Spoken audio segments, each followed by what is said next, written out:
Sausaw tayo sa pinakurat na gawa ko. Hello mga mamis, merong blessing na dumating from Cadiz City. Kaya lulutuin natin siya ngayon. Tara, samahan nyo kami. Oh! Meron tayong dried pusit, yung mga maliliit na isda, kusino na isda, tapos tawag namin dito ay buwad, para siyang danggit. So, actually, danggit yata itong isda na to. Ayan, kaya danggit na dried fish. Gift to ng mga friends namin from Cali. So, thank you po. Kasi maalat siya na tapo na.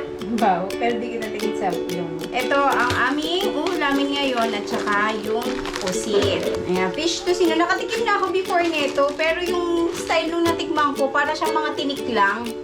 Pero this time, may laman eh. Well, mukhang mas masarap to. Sa Iloilo din yun nabili.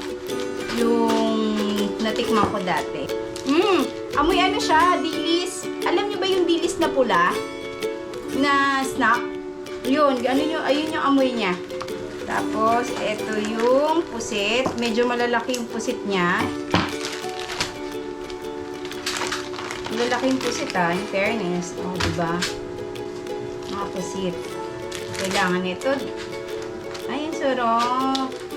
Sarap. Excited na ako. Buti na lang nakabili na ako ng gamot ko. Yung smell niya, alam mo yung nilinis siya ng gusto. Parang amoy Quezon. Iunahin muna natin itong tusino fish. Pwede ako Para maglagay. ka-excite. Pwede ako maglagay. Pa siya.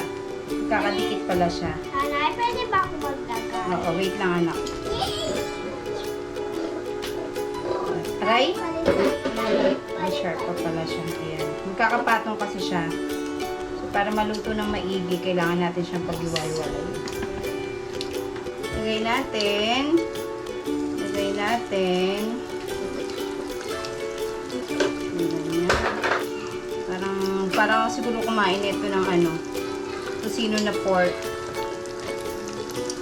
Nakakatuwa itong ano na to, lutuan na to kasi kahit ano pwede. Para siya yung ano, no, tusino na sunog ng asukal. Yan. Black siya, sorry pero hindi naman siya sunog. Yan, ganyan na lang siya talaga.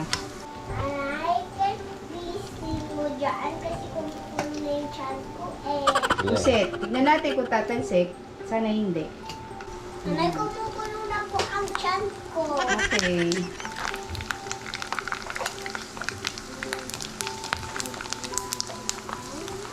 Kailangan natin siya gupitin kasi hindi siya lumulubog sa mantika. So, hindi siya magiging crunchy kapag kagano. Oh, yan na nga. Tumatansik na. Kusog tayo dito sa gilid. Aray!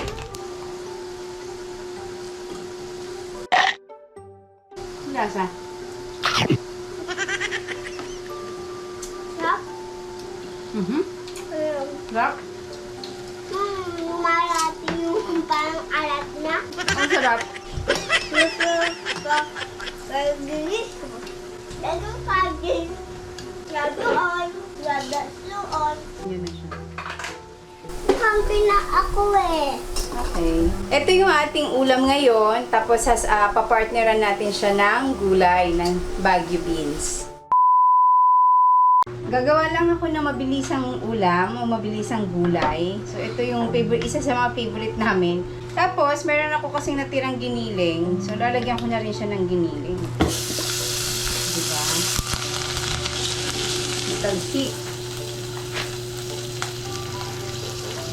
Inuna ko yung karne kasi nga medyo matigas pa.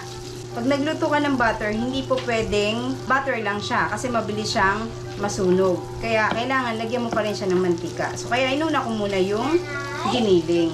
Yung giniling, meron na siyang sariling mantika. Okay, kaya hindi na ako nagdagdag. Luto na rin naman na to. So, patutunawin lang natin yung namuong mantika sa mga karne. Lalagyan ko siya ng pepper. Luwasan natin yung yan, pepper. Tapos lagay na natin yung ating bawang. Ayan, Ayan. Sarap nito. Simple lang siya. Actually, simpleng ulam lang to pero malinamnam na siya kasi sa sauce na gagawin natin sa kanya. Talsik, lagyan natin ng yan. Natin ng onting water.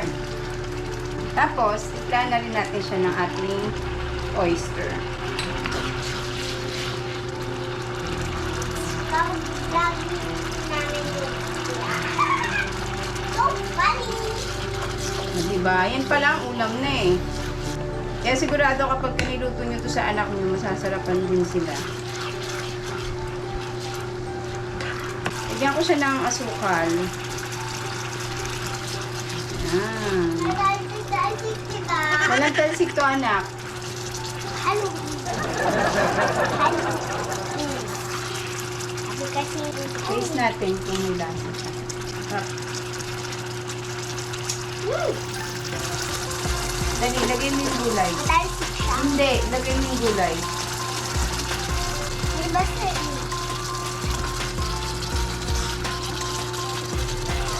Sige.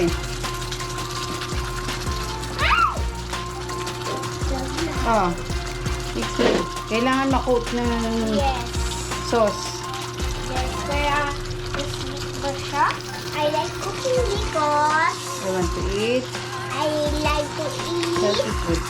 healthy food. So, takpan muna natin siya para mag-steam yung gulay. Sige, cover it.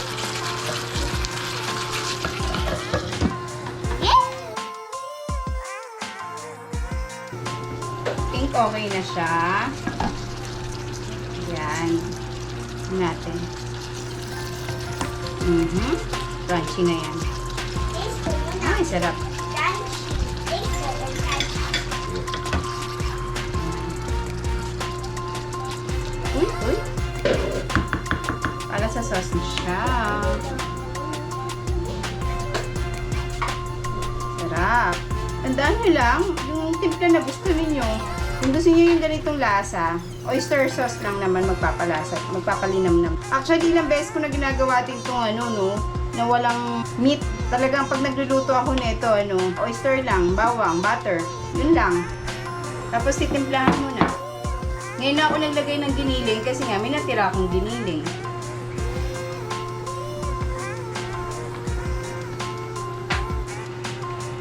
Nanay, gilian nyo. Kasi kumukulo na yung Gugusto na daw yung anak ko. Maybe it's so yummy. Maybe it's cut now. I told you. Sauce. Where's the sauce? Yan na may sauce na. Maybe it's hot.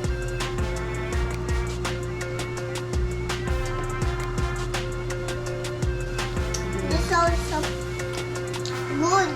It's like so really crunchy. Nana, I think it. Thanks guys for watching. Subscribe na ang channel Dipose Kitchen. Thank you guys for supporting us and watching our videos.